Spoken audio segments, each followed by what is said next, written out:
something that we also are looking forward to seeing, which is bloody taken a long time to actually come out, but apparently there's good reasons.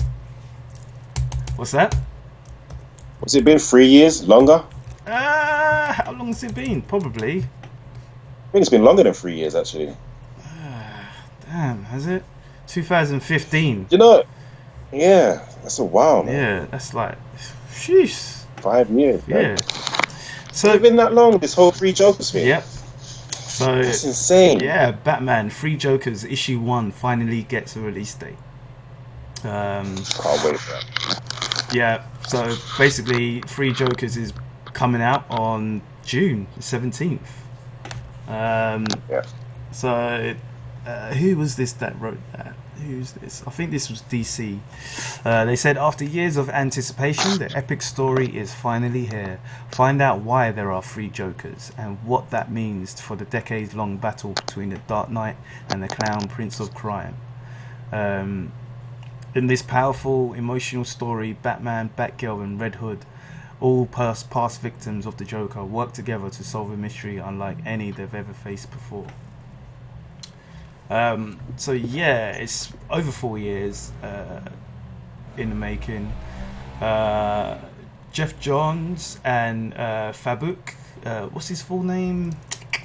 Jason Fabuk and Jeff Johns, basically in issue 42 of Justice League, Batman used the Mobius chair to ask a question, and it was, who really killed his parents and what was the Joker's real name? The chair actually said, well, it wasn't until 8 months later that we found out what the chair said, and basically said there's 3 Jokers. Revelations at the time, boy. So for Book, he said on Twitter, I see fans on Twitter and I know they're getting impatient. They want this book to come out.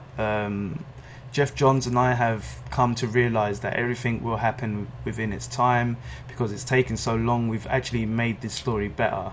Everything's come together, so naturally we're so pumped up and so confident. So basically, also what you said that I read somewhere else was that they basically postponed it because they wanted to finish it off first. They wanted to make sure it's done, so there's no delays like there was with Doomsday Clock and other comics. So it's definitely done, and once June 17th come out and they're scheduled for the book, that is definitely coming out on those days. Okay, sweet. I can't wait for this book, man. I honestly can't. It's a shame. I mean, because they're doing it on the DC Black label, whereas if it's DC Black label, that means it's not canon. I don't care, man. I don't care. I just want to know.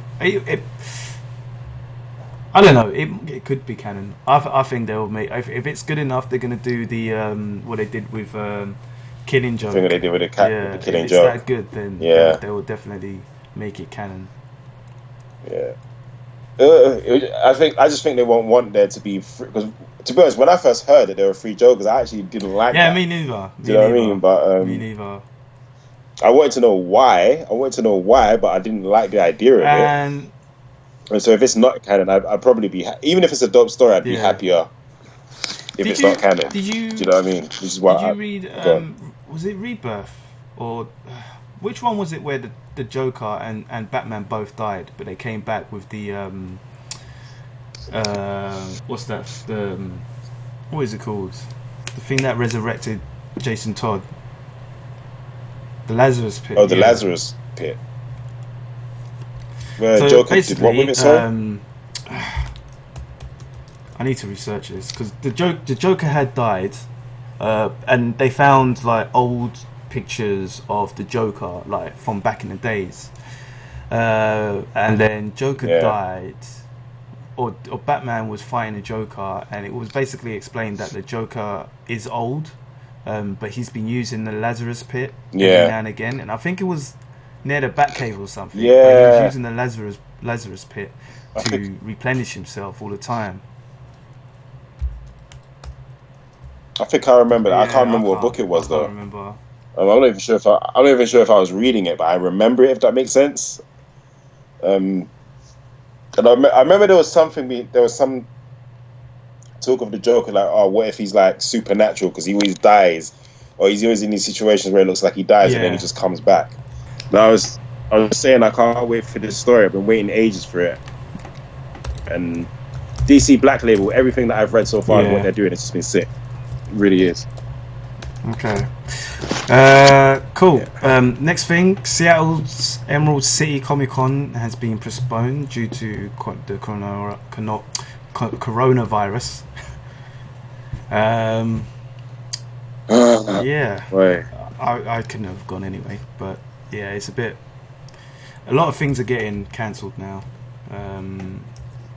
Yeah, I mean, it's flights. People are not going to work.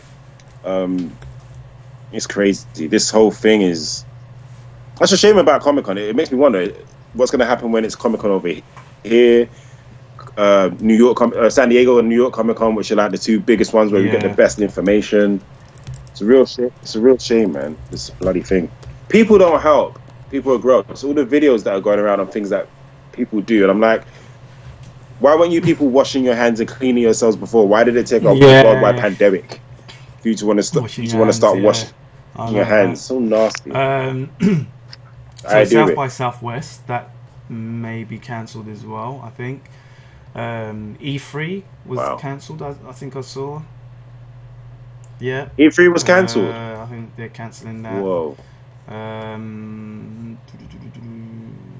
St. Patrick's Day parade, possibly. Wow. Yeah. Houston Livestock Show and Rodeo. Coachella, that's been shame. Possibly cancelled as well. It's basically all of these big concerts that they have been postponed or cancelled. Crazy. That is insane. Crazy. It's serious. So, man, this crazy times at the moment, man. Crazy times. Crazy times. It is. The virus is getting around, man. Countries are being locked off. Cruise ships are being held outside of other countries. Comic-Con is not. It's not happening. They will start shutting like all movies that were probably waiting for that are being filmed. They'll postpone those. I heard that they've even postponed Falcon and Winter Soldier. Actually, there was supposed to film. I can't remember where. That's insane. Let me have a quick look. Wow. It was somewhere in Europe. They're supposed to shoot. Italy by any chance? That's an old one. No, it was somewhere in Europe. I can't remember where. Let me quickly find it. In Prague. Okay. It was in Prague. I had not heard anything about it. Yeah. Oh. No, I've not heard any of that. But still, this is what I'm saying. It's not just going to be like Comic-Cons and like gaming events and comic book events. It's going to be movies and TV shows that we're looking for. They'll all get either shut down or postponed. That's insane, man. It's crazy. Exactly. Real crazy. I hope this gets cleared up soon, man. I really do. Really, really do. Probably won't, but let's hope. We can always hope. Yeah. Well, Neil Gaiman is to narrate the Sandman audio drama for Amazon. So what's he doing with that? Is it so basically like audio book? It will be an audio drama book. DC's The Sandman will be adapted in a multi-part audio drama for Amazon's Audible. The series will be narrated and executively produced by Sandman co-curator Neil Gaiman. Dirk Maggs is writing the adaptation and directing it. So Neil Gaiman said, almost 30 years ago, Dirk Maggs approached DC about adapting The Sandman into audio form. I'm glad it didn't happen because we are in a golden age of audio drama right now, and Dirk and I are much better at what we are doing. This is a rich audio adaptation of the Sandman graphic novel, brilliantly crafted by Dirk Maggs with an all-star cast. Okay. That's pretty dope. Have you read Sandman? I know Yeah. Oh, you haven't read it? Revive. I thought you read it, man. No, it's one of those ones where like I've got the graphic novel like just there on my shelf, volume 1. I've just not touched it. I remember my brother Antoine was every time I think of he's just been saying Sandman, I think of him. You know, he's like because he always goes on about it, and I'm like, I feel as a comic book fan, I feel certain books you like you should have read. Should have read that. Yeah, I should have read it by now. Yeah, man. But I'll get to it. But it's dope that Neil Gaiman's actually gonna do the narration for it as well. Yeah, that's good. I like when the creators are involved in it. Yeah, that's what I was gonna say. Who better to narrate the story than the creator of it? So I think that's sick. He will know how to deliver the lines, how each character would say this, and what that person. I think he'll be sick to do it. I'd love to listen to that actually. Alright, that's the comic news for now.